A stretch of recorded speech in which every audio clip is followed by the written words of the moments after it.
Texas-Oklahoma game. It is 12 Eastern. I apologize for that.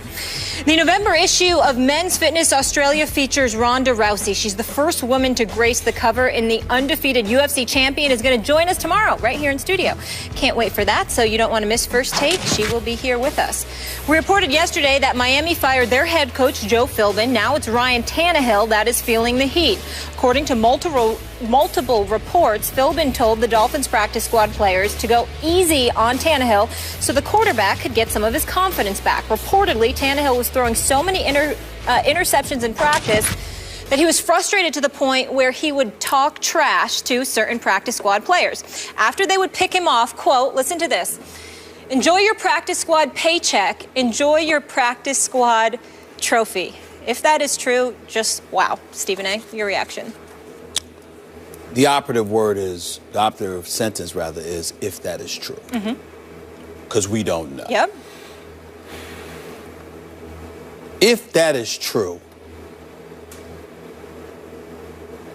Tannehill has lost his team. Because that is as low class as it gets.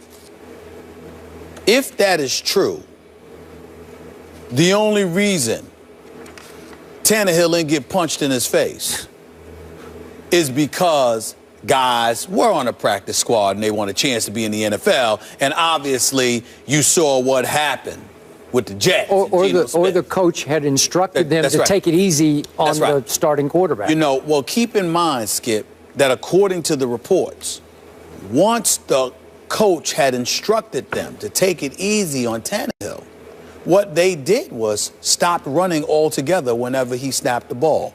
They showed no respect for him. You're the starting quarterback, paid $95 million, $45 million in guarantees, and practice squad players have to take it easy on you. How in God's name can you be a leader? I mean, that's worse than anything I could imagine with Jay Cutler. I mean, let me apologize to Jay Cutler. And for you to say that, I've never even heard that about. Did you just say let you apologize? I have to apologize to Jay Cutler because I never even heard anything that bad about him. I never even heard anything that bad about him. Where the practice squad, where the practice squad has to take it easy on you, and they're so annoyed and disgusted with the human being that you've revealed yourself to be that in protest, as practice players, they sat up there and said, we just gonna let them throw the pass because we can't win. We damned if we do, we damned if we don't. We get up in them, the coach gonna protect them. We intercept them, the coach gonna protect them. Okay, we take it light on him. We ain't accomplishing anything for ourselves. So why bother?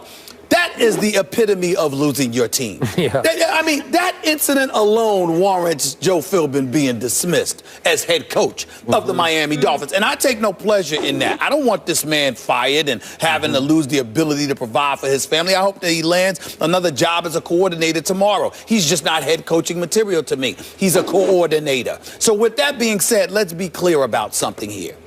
The real issue is Tannehill. The real issue is the fact that practice players are picking you off. The real issue is that you kids, you lost to the Jaguars, okay? And obviously you just lost to the Jets, okay? You're not having a good season. You're 1-3. You got wiped out by the Bills. You got wiped out by the Bills at home with Warren Buffett in attendance with your owner, Stephen Ross, okay? I mean, you were so bad that Warren Buffett wouldn't give you stock options. That's how bad Ryan Tannehill and the Miami Dolphins were that day. I mean, please. So when you look at it from that perspective, here's the bottom line. This new guy, this was Dan Cunningham, is that his name? Dan Campbell. Dan Campbell, right? I got to admit to you, Skip, he's just a tight ends coach. And in one press conference with him, I saw more in 3+ years with Joe Philbin. I'm with you. And I said this, I looked at him and I said to myself, well, he's not going to have a problem getting in anybody's face. Right? No. I mean, do you see how massive this dude was? I was sitting there saying, are you sure he ain't playing? Are you sure he ain't playing? He was a player. He looks like he can play right now. That's a big boy. That's a big boy. So I'm looking at it from the perspective of, this is the kind of guy that can get in a dude's face. Let's go. This is what you need to do. This is your job. If I'm him, I'm calling Ndamukong Suh and the crew up in there today. What do y'all want to do? Ndamukong, you were the man on Detroit's defense. What did y'all do in Detroit? What is it that you want to apply here? Offensively, I'm looking at Tannehill. You better man up, because I'm going to send these cats after you. Yep. And it ain't just the practice squad. It's going to be the first teamers, because that's what you got to go through on this NFL level. Did you say that to these boys? Did you say that to them? Money or no money, you're going to apologize right now. Because if you don't, I'm going to send them after you like a pack of wolves. Deal with it. You ain't play no games here. It's football. Every Sunday, okay, because we're going to save money, because we damn sure don't expect to see the Dolphins on Monday Night Football. I haven't looked at the Monday night schedule in the last week or so I don't remember. But I don't expect to see the Miami Dolphins on Monday Night Football with their mediocre selves. Yep. Walking piece of mediocrity that they are at this moment. I wouldn't give them mediocrity. Right? Listen, I'm saying you Dan Campbell. You're going to roll up on Tannehill, because that's just bougie, it's uppity, it's elitist, and it just speaks to, you don't say that to cats. Okay, what if you're the new interim coach, looking like you could still play, and you roll up on him and get in his face, and you completely wreck what's left of his confidence? Well, not possible? I'm not saying that you disrespect him. I'm saying that you highlight that he has no right to be disrespectful to other people. Now, if you can't do that, you ain't head coach material. It's just that simple. Okay. If you can't do that, if you can't remind somebody that you're supposed to respect your teammates and you ain't supposed to belittle them like that, then you know what? I'm going to send them at you like a pack of wolves, because this is what you got to deal with on Sundays, what you getting a break here for. You know, I must remind everyone, we got thrown this story on the fly as it broke yesterday, and so we were off the top of our heads. I had forgotten that the interim coach that Philbin replaced was none other than Todd Bowles. That's right. Are you kidding me? And the finalist was Mike McCoy for the Chargers. So he takes his team takes his team to the playoffs his first year in San Diego. And Todd Bowles, even though we like Todd Bowles a lot and we appreciate the job that he's doing, it's only 4 games in. I understand. McCoy took the Chargers to the playoffs. I'm betting on Todd Bowles. So am I. I'm betting on him. So am I. Yep. Okay, so back to the story. Look, I don't want to beat this to death. I've been on record before Tannehill's draft. I just never loved him for exactly this reason. I watched him a lot in college, and he never had consistently confident body language. His teammates never consistently responded to him as the driving force of the football team. He never looked like he really believed he was a quarterback. Remember, he was a receiver for a while in college, and he always looked like a talented receiver playing quarterback to me. He's got skills. We know that. He's not terrible. He's not a bust. He's just not that guy. And you're betting on that guy. And I told you yesterday, it's going to be hard to fix the Dolphins until you fix him. And unless you can fix him, I don't think he's that fixable, given all this. Well, so, okay, then where do you go?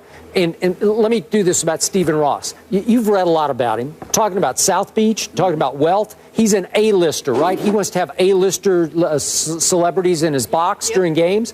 But why don't you hire an A-list coach? Because how do you pick Joe Philbin, the offensive coordinator at Green Bay, who didn't even call plays? How do you do that? Because he's a nice guy, because he's impressive when you talk to him, because he comes across as a guy I could get along with? Why wouldn't he supposedly flirted with Harbaugh? I don't know what went on. He denied it, but whatever. But why don't you go get a big guy? You could go get, you can afford it, you know, go get a big guy, some big name. I don't know who it would be, but start over with somebody who will turn everybody's heads in South Beach, because it's hard to turn heads in South Beach because there's a lot of distractions, as you always point out, right? Yeah. Okay, all right. Well, that's what I'm saying. So, Joe Philbin? Are you kidding me? Stephen Ross hired Joe Philbin? I ain't gonna lie to you. Those one of those rare cases where looks ain't deceiving at all. What you saw was what you got. To be honest with you, with Joe Philbin, let's just call it what it is. I'll leave it at that. What I will tell you is that I look at a guy like Dan Campbell. He looks like a football guy. The press conference was so telling, too. Well, I mean, he looks like a football guy, and he's going to tell you what needs to be done. And let's give him a chance and see what he does. But clearly, Philbin wasn't the guy. And when you look at a guy like Tannehill, here's the reality. He's only completing 56% of his passes. Now, they don't have much of a running game. That's the bottom line. They got one of the worst running games in football. There's no question about that. They got the 30th ranked offense.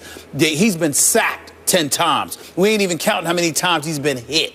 So when we look at it from that perspective, when you hear this kind of stuff, you literally have to wonder. You're not just playing for the coach and for the team and for yourselves. Yep. You're also playing to help the quarterback. And when you have an internal, subtle desire to see the quarterback fall flat on his face, that doesn't help your franchise. Nope. So somebody has to address, if there is any truth to this report, somebody has to confront Tannehill. And that has to be addressed. Those are the two things. Tannehill has to be addressed, and the defense, I don't mean literally, of course, but figuratively speaking, the defense has to be handed over to Ndamukong Suh, who does have a rep that he brought from Detroit. Can you get in Suh's face if you're Campbell? Well, I wouldn't go that far because it is Ndamukong Suh. That is a massive. You can talk to him. I don't even know. You can talk to him, but you can ask. You know what I'm saying? And he's not the kind of dude you can tell. That's a massive boy. But what you can do is say this. You know, when you were in Detroit, y'all had a top-rated defense. Tell me what you did. Tell me what you think, based on our personnel, we should do. And you know what I'd do? At least the first week, I'd listen to Ndamukong Suh. Whoever's running the defense, come here. Listen to this dude right here. What you say? The mayor down there. What you say? I am the He's got the key to the city. Yes, I got the key to the city. But what I'm saying to you is this. That's what you need to do with Ndamukong Suh. Come here. Okay. You need to listen to him. Whatever he say, just try it. Just try. Let's appease the big boy. Because when he ain't right, what is right? You don't want, it's one thing for him to be mad against opponents. For him to be mad internally, that makes life very, very difficult. Because what you going to do about him? You can't get security to do anything about the Ndamukong Suh. Nope. No, just, hey, what's wrong with trying? What you need? Do you need anything in Ndamukong? Can I get you a cup of coffee? Do you like Starbucks? You want a vanilla latte, small or large? What do you want? I don't know if I go that far. What can I do for you? That's what I would be doing with Ndamukong Suh. The three key words, though, which you mentioned, if it's true. Monday, December 14th, guys, they are on Monday Night Football. Really? Giants come to town. Really? I wouldn't mind being in that that's one. a cakewalk for the Giants. Would you guys want to go on the road for that? You know what? Nice. I might go. You know, Ray Lewis, Trent Dilfer, Steve Young, they have invited me. The South Beach, Monday Night Football, that don't sound like a bad option. I'm just saying. It might happen. I like it right here in the studio. Okay. I'll stay here by myself. No. I don't want to see a Giants cakewalk. Come on. Somebody get this. I think he's trying to jinx them. That's a whole other story. They're going to win 7 in a row. Stop saying it. Now I'm getting nervous about it. But we stay in New York up next. The Yankees are in the World Series push, but CC Sabathia will leave the team and address personal matters. We'll discuss that.